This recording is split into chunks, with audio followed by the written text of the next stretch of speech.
my name is Josh and this is called Interesting Musings, and today I'm going to be talking to you about the fourth episode of Inside Number 9 Series 8, Love's a Stranger, which follows the character of Vicky, who is trying to basically sign up to an online dating site to basically find her Mr. Right. She's had tons of setbacks, tons of heartbreak, and tons of difficult family relationships, but she's planning on getting her life back on track by finding the perfect man. And while all this is going on, there is a series of murders going on around the small town of Kettering, involving the mutilation of various victims and the killer being dubbed the Lonely Hearts Killer. Obviously, and on to the fact that, he tackles very vulnerable women who are trying to look for love, or very vulnerable people who are trying to look for love. So at the heart of this particular episode, it does have a very interesting critique on relationships and how people tend to use various different relationships or use various different platforms to kind of find love or try to find some form of companionship. We have various different examples of this at the very start of the episode. We have basically the character of Edgar, who is essentially the guy who wants to look for the perfect person, but he kind of has issues with kind of connecting with people, and he clearly has very high standards, even though technically he doesn't really look all that well groomed or that very well glamorized himself. So that actually I actually find that kind of amusing that he tries to look for a perfect person. And what I really like about the casting of Matthew Horn as this character is he kind of got pegged in the trailer for this particular series as having a very much bigger role in this entire episode, when in reality he's only in it for about 5 minutes. So Edgar is a landscape gardener, and they start having a conversation about landscape gardening, and it starts off very lovely at first. So he starts asking all the appropriate questions like, what about you? What's your family situation? All the rest of it. And she tells him that, her brother's gone to Canada, gone to live in Canada, and he has 2 daughters. She's an auntie, and he hasn't, settled in yet. And he asks how long has she been there. He's been there 6 years. So you really do get this impression that she is a very lonely person, but you also get the impression that it starts off very well, but then it very slowly starts to dive as soon as he wants to very quickly swipe the other way and try to, get to the next date. Because he says he compares, going on a date to picking out a sofa or a bed or a mattress, where you don't go for the first one right away. You sometimes have to give it space. Sometimes they can be very rough, hard, or very, bulky. And she can tell right away that he's not really interested in her at all. And that really made me feel sad. Like, the actress who played Vicky in this episode really did a good job. She is a very familiar face for fans of Steve Pemberton. If you watch the TV show Whitechapel, she played the quirky pathologist in Whitechapel. She was a good actress in that, and she's very good in this. We get to see a more down to earth and more human aspect to her performance in this particular character. She's clearly a character who's very much on her own, and she doesn't have many people to interact with. She's clearly lost touch with her brother, and she doesn't get to see him out often because he lives in Canada. So there is that issue, but Matthew Horn's character was a total douchebag. The fact that he was kind of judging her for the way she looked or the way she presented herself to him, and he literally doesn't even look that much better himself. He looks very scruffy. He doesn't look like he's washed himself in days. Like, it gives you that impression that, he clearly has very high standards, when in reality he doesn't really, take care of himself that much either. And it really just kind of makes you laugh almost, but then at the same time you're kind of thinking to yourself, oh, that's kind of what it is. But he's clearly looking for high standards, and he clearly isn't going to do anything in his own way to better himself. That's one aspect of love that this particular episode tackles. The second aspect is a character played by Reece Shearsmith, who is a elderly looking man. He sounds like a college professor or a university professor, and he kind of acts like, oh, I want to know, the lighting on your end's very poor. Is that deliberate and things like that? Like, he really, sounds very, upper class and very kind of, prim and proper. But then he'll say things like, oh, I want to know these certain things. I want to know your occupation, your salary, your interests, and and you know, what was your last, you know, relationship like, and all the rest of it. And it starts out very, you know, strict, like you're being given instructions by a teacher, but then he starts to open up as soon as we get to the topic of his mum, and the fact that he kind of he had a very good relationship with his mum, but he kept going off to boarding school. So every year he would be taken to Kensington Gardens by his mother, and he would go back. The day would be so short, and then he'd go back to boarding school and cry on the train and things like that. And then he says things like, "Oh, what's your domestic expectations?" And he basically says, "Well, I've had a, you know, heart operation. I've had to have a pacemaker fitted. So my doctors advised me not to do any physical activities like, you know, housework or, you know, anything in the bedroom." And he is very blunt, I have to say, but I do feel like this is one aspect of love that it explores very well, which is the idea of people to often go on dating sites as a means of having someone to take care of them, or feel the need that they have to take care of somebody else. And that's one of the aspects of love that this particular episode addresses as well. And I really like the fact that there's even a hint in Steve Pemberton's character, who's the next character. He kind of basically is using this dating site to get away from his very controlling and very vicious wife, even though it is played for laughs. When his wife comes in, he starts out as this very charming guy, and he says, you know, I help people, you know, who find difficulty fixing Rubik's Cubes. And all the while this episode is going on, you're basically wondering who is the killer, who is the Lonely Hearts killer. And at first I thought it could have been, you know, Matthew Horn's character. I immediately struck Matthew Horn off my list because I felt like he's too obvious. He's not very well groomed. He's very scruffy. And he has this very kind of, you know, deliberately... very kind of deliberately, you know, off kilter. There's something a bit off about him kind of impression that I got from his performance. So it's a bit too obvious that it's him, and of course he's one of the main stars, so it would have been him if it was anybody else. But the fact that he's only in it for 5 seconds really did surprise me, because there was a shot in the trailer for this series where he's sitting at a computer and typing on his laptop, and I thought that was actually a very weird shot. So obviously he doesn't have much of a bigger role in this episode at all.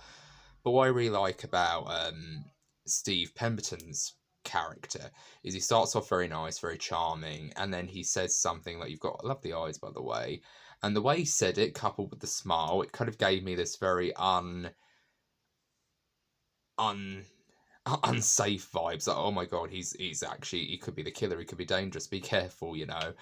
And I actually really like that. I like the fact that it deliberately misdirected you, but then we find out that, and she starts to hit it off with him very nicely, and it's very lovely.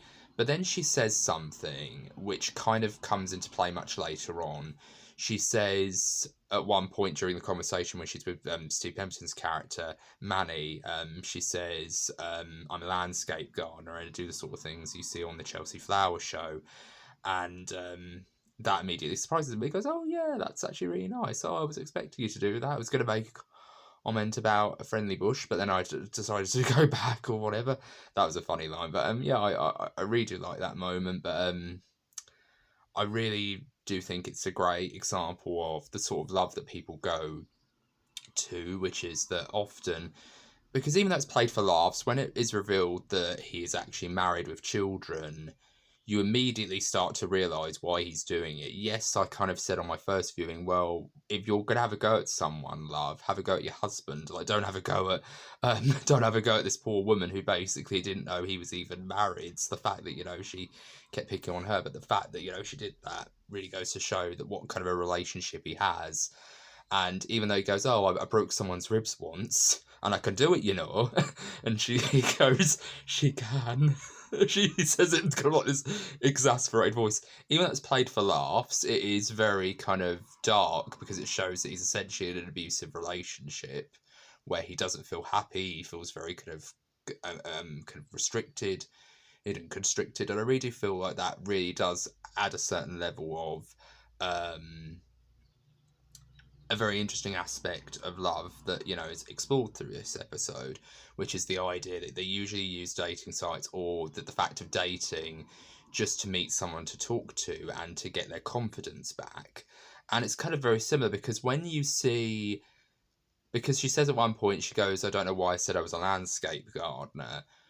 Why did I say that? And she goes, oh, it's okay. People do that all the time. And it goes, well, just be yourself. Like, all you can do is just be yourself. And if people don't like you for you, move on, swipe left. It's fine, and move on. It's perfectly okay. But he's very confident. He's very kind of, showy. He's very good at, showing how much of a talker he is. But then when his wife comes in, he goes very silent. Like I said, when she goes, I can break someone's ribs. He goes, she can. Like, he has this very kind of quiet, very mousy sort of voice where he says it's. You really do get this impression that he's a different person when he's around his wife. He's much more, he's much more reserved there, and you really do get that impression of that he kind of is using this as an escape from his very kind of, this kind of. I suppose you could say, I don't really think he feels like he's in an abusive relationship, although that scene does give you the impression that he probably is. But then he could probably just feel trapped. He could probably just feel like, he's got someone pregnant that he doesn't love, and he doesn't enjoy this person's company anymore like he used to, but he's clearly doing it to save face, or he's clearly doing it just to have a bit of fun on the side. Who knows? But I actually found that very interesting. I just wanted to read into that relationship because I thought that was very weird. I know a lot of people could say, oh, it's just, played for a bit of dark comedy. But it does give me the impression that he probably was in an abusive relationship. That's why he decides to go dating, because he just wants to, go out and connect with someone. Or he probably just wants to friend. Like he even said, even if this doesn't turn out romantically, I just want to have a good time and meet people. That's all I wanted to do is for. So you really do get this impression that he does feel lonely. He does feel trapped. He does feel like he wants to connect to someone more than just his wife. But you can still do that and not, do the cloak and dagger undercover of darkness stuff. So it really does feel kind of strange. But that's another theme of love that this particular episode explores. But what I really love was the final candidate. And throughout the duration of this particular episode, we keep getting little flashes of her greeting a black-gloved person into her apartment. We get one where he gets invited in, or he's ringing the doorbell and she invites him in. And then there's one where he's upstairs at the apartment and she invites him in. She goes, oh, I'm glad you came, and things like that. And then there's a moment where he hands her a bottle of wine. She goes, oh, you've opened it already. Oh, I see. Well, come and sit down. I'll make you a drink. And then it just kind of cuts back to, her on this dating site called Palm Dates. And I actually found that entire moment very interesting, because at first you're kind of led to believe that it's building up to this confrontation, that she will eventually meet the Lonely Hearts Killer. But then there's certain clues that do hint at that. And then there's one clue that made me... I'm going to talk about the twist when I eventually get to it. But then she meets a guy, a woman called Leslie, who... She starts to talk to her, and she starts to make notes on her notebook, and she starts to feel very friendly and very nice and very open. But then she starts to talk to her about her how she deals with relationship heartbreak and things like that. And then she starts to push this dietary plan on her, and then she immediately just shuts it down. Like, she just tells her to F off, and then it goes away. But I really do like this episode in the sense that sometimes people don't know how to get their products out there. So they might go on something like Dragon's Den, but that's not good enough publicity.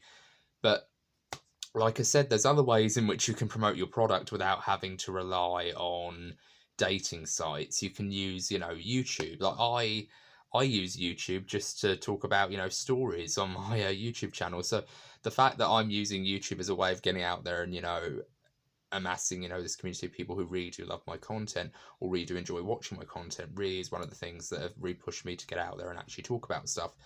But yeah, I actually thought just go on YouTube, Leslie. Just go on YouTube and promote your dieting products there, or go on Dragon's Den. Dragon's Den's still a thing that you could have got on there. But yeah, that was one of the things that I really could have found quite hilarious. But she was a terrible person. She started off with very friendly, and I thought Vicky kind of had this impression on her face that, oh, if this isn't romantic, then at least I'll get a friendship out of this kind of thing. And it really does kind of give you that sense that she is starting to find a connection with someone, even though it's very small. And she always gets there. She always feels like she's getting a connection with someone. And all of a sudden something comes up that really ruins it. And then with the case of Manning, it was the wife, the fact that he was married with children. With Edgar, he was just very dismissive and not really all that interested. with Richard, I think his name is Reece Shearsmith's character. He basically was looking more for a carer and a mother figure, someone to replace his mother rather than an actual partner. And that's kind of his way of dealing with the grief of losing his mum, obviously, but that's still not a way to do it. But I feel like that was a very interesting aspect to that story of love, is that it tackles all these different aspects of love. I feel like that what people go onto these things for, sometimes they go to companionship, sometimes they go to it just for someone to talk to, sometimes they do it because they have no other way of promoting their products. So there's a lot of different ways in which you can interpret how people use these sites and how people use these sorts of environments to connect with people. And the final character who we meet before the big reveal is a character called Jay. And when we first meet him, his face is covered up by a CGI mouse filter on his face, and he literally says, "Oh my god, I can't believe I still got this filter on, like the kids are terrible this time of year, they've just got off to bed," and things like that. And then all of a sudden it's revealed that while he's gone to go and take a drink, Vicky sees that his face, he actually has a birthmark, like a red mark on his cheek. And that moment actually really made me go, oh.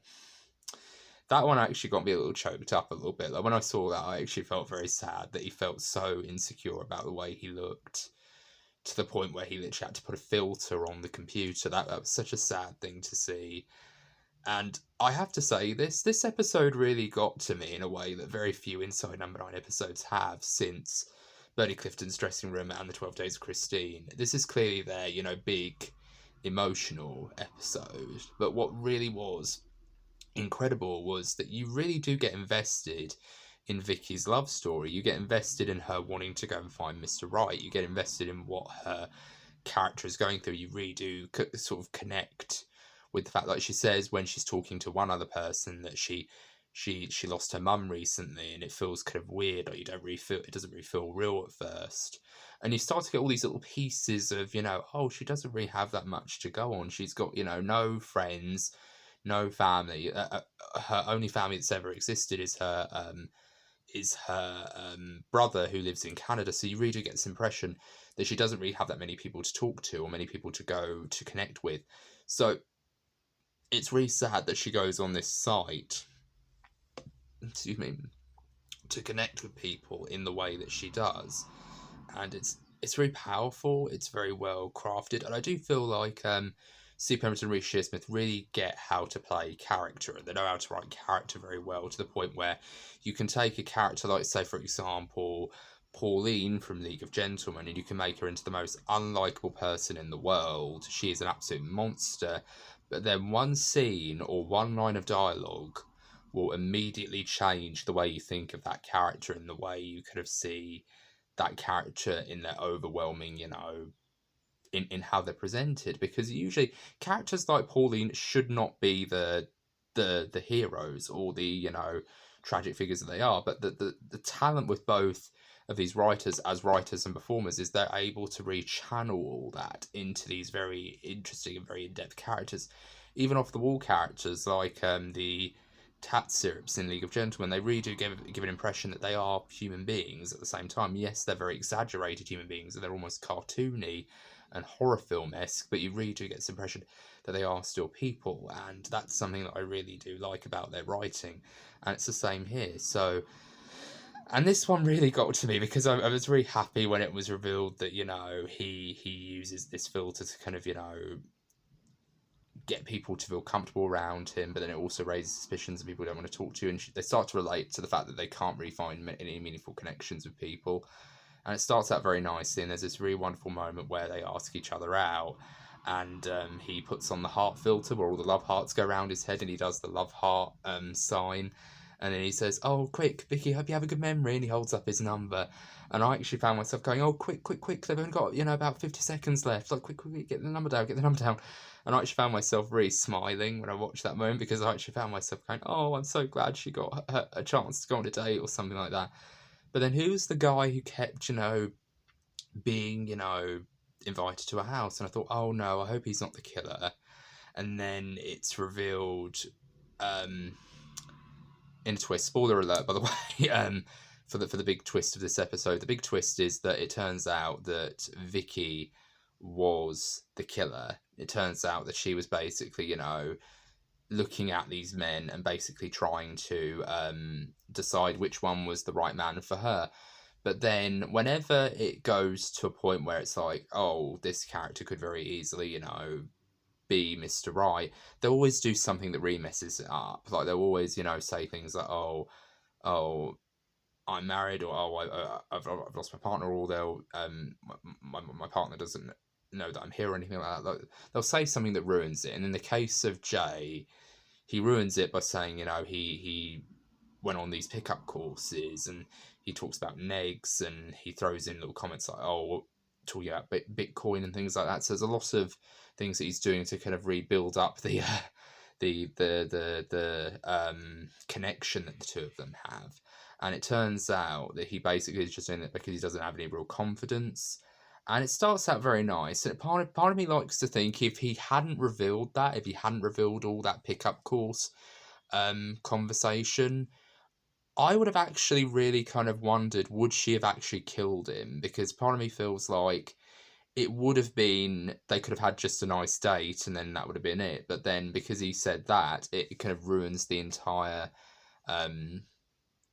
story. And I'm sorry, I know this is a very big thing, but I love the fact that he gives her a necklace that's in the shape of a mouse, and he puts it around her neck. There were so many things that just made my heart melt in this episode. Like, I know I'd like to talk about storytelling, but when a romance is very well written and you're invested in it and you want it to go well, you really do feel that energy that you really want these characters to succeed, and you want them to get their romance and their love. Like, say for example, the deaf woman in Empty Orchestra, when she reveals that she's in love with Denzel, I think his name is, who's in the Michael Jackson outfit in Empty Orchestra. That's a very nice moment, but the fact that she kind of, gets tricked into thinking that he knows about their relationship and he actually wants to ask her out, but then she ends up, being made a total fool of, that's heartbreaking. But when it gets to the moment where that song by Sia, Titanium, is playing, and everyone's dancing and everyone's happy, but then all of a sudden it gets the two of them, and he asks her to put her hand on his chest, and she can feel his heartbeat, which is a callback to the speaker scene. That's a beautiful moment in Empty Orchestra, and I felt the same way about the characters in this episode. I felt like I really wanted to see this relationship work out, but when it's revealed that she's the killer, I actually found myself going, oh no, like, this is really horrible. But then part of me feels like if he didn't say those things about the Bitcoin, about the pickup course, I don't think she would have killed him. I like to think that she wouldn't have killed him. She could have very easily have, just let the date play out and just kind of, said, oh, I'll call you later then. Because I think this episode is really fantastic. I love I still love, even though it's a great scene on multiple levels, but I love the scene where she goes, if you ever come near him again, I'll find out where you live and I'll break your ribs, you understand me? And I've done it before. I love that moment. And then Pemberton just goes, she can. I know it's meant to be played for laughs, but I still find that moment quite dark. But I do really like that moment because it really made me chuckle the first time. Like, oh no, better stay well clear of this woman then. But yeah, I really do like this episode. It was really well crafted. I like the fact that it focused more on Vicky's story of trying to find love rather than actually try to focus on the killer. Because yes, you are trying to figure out who the killer is, but then at the same time, there's a lot of clues throughout the duration of the episode that makes you think, oh, that's a very weird thing that Vicky just said. Like, she uses the comment about landscape gardening when she's talking to Manny, but then she also mentions a comment to Leslie when they're talking just casually, like a friendly chat. There's one guy in here who said he looked like Cary Grant, but then she says, I thought to myself more like, Russell Grant. And things like that. So she's borrowing little bits and little, anecdotes and little turns of phrases that, characters will use. And it makes you wonder, how long has she been doing this? How long has she been doing this dating stuff? And it even gives you the impression, like my mum used to say this, but in reality, part of me likes to think, well, what happened to the mum? Like, did she die just suddenly? Or Did she, just was she murdered? Like, what? How long has Vicky been doing this to her participants of this particular dating chat room thing? And those guys, honestly, they dodged a bullet. Matthew Horn's character, Reece Shearsmith probably wouldn't have gotten a date anyway, but he dodged a bullet. But then also, Steve Pemberton's character dodged a bullet because he would have ended up getting murdered anyway if he hadn't revealed that he was married. But even then, if he revealed, if it went well and his wife didn't come in that time and actually arranged to meet at the flat, I reckon she would have killed him. She would have killed him right then and there if he revealed, oh, then he's married or something like that. So part of me feels like that's just her entire MO, is that she basically goes after cheating men. And that really is quite disturbing. But this episode was really fantastic, and I really do commend Reece Shearsmith and Steve Pemberton for writing another great episode. And I'm glad they didn't have a starring role this time round. Yes, they were in the episode in little cameos, but they weren't a big bit player in the entire episode. The actual main conflict of the episode was between these two characters, who one of which turns out to be the killer. That was the central conflict of this episode. But this was actually a really good episode. It was very emotionally harrowing. I actually forgot that we were watching a sort of murder mystery type episode for a moment during certain scenes. Like, I was so invested in the acting and so invested in the performance and the character that I actually kind of thought, oh yeah, this is actually an Inside No. 9 episode. So obviously we can't look at everything at face value. We have to kind of think to ourselves, where is this all going? Because this seems too good to be true, or this is too sad to be true. How bad is it going to get for this poor woman? Like, what's going to happen? And you really do... You're really on the edge of your seat the entire time, but then you're also emotionally invested in Vicky's story and you want her to get her man as well. So you really do get a lot of stuff going on. But yeah, that was my review for Love is a Stranger, the 4th episode of Inside No. 9 Series 8. And let me know down in the comments what you thought of this episode. And this has been Josh with Whimsical and Interesting Musings. I hope you're all having a very good day. Take care. Bye for now.